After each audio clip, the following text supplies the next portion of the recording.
Class 10 দেখো, এবারে তোমার সঙ্গে আলোচনা করব আফ্রিকা কবিতা থেকে মান 3 এর প্রশ্নগুলি, যে প্রশ্নগুলি ফার্স্ট ইউনিট টেস্টে আসবে।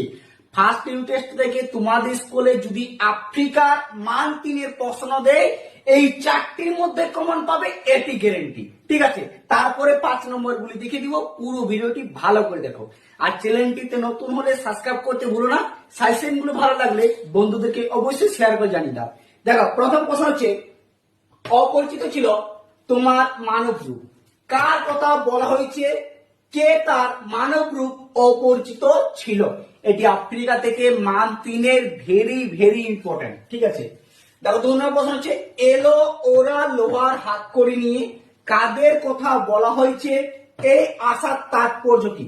মোস্ট এবং বিশাল গুরুত্বপূর্ণ প্রশ্ন, কিন্তু 2 নম্বরটা একদম মিস করবে না। ঠিক আছে, 3 নম্বর প্রশ্ন হচ্ছে, বিদ্রুপ করেছিল ভীষণকে। কি বিদ্রুপ করেছিল তার তাৎপর্য আলোচনা করো। এটি আফ্রিকা থেকে মান 3 এর মোস্ট ইম্পর্টেন্ট প্রশ্ন। যতগুলি দিচ্ছি একদম বিশাল কমন যোগ্য প্রশ্ন, একটি কিন্তু ছেড়ে যাবে না।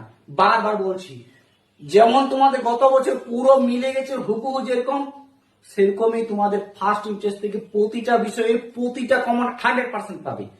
ঠিক আছে, দেখো 4 নম্বর প্রশ্ন হচ্ছে, এসো যুগান্তরের কবি কে? তাকে আহ্বান, তাৎপর্য কি? তাকে আহ্বানের তাৎপর্য কি? এটি মোস্ট ইম্পর্টেন্ট প্রশ্ন। অথবা দিয়ে একটি দেখিয়ে দিচ্ছি, দেখে রাখো ভালো করে। বেজে উঠেছিল সুন্দরের আরাধনা, কোথায় তবে বেজে উঠেছিল তার? এর মধ্যে কি বোঝানো হয়েছে? এটিও প্রশ্ন মান 3 আফ্রিকা থেকে। এই যে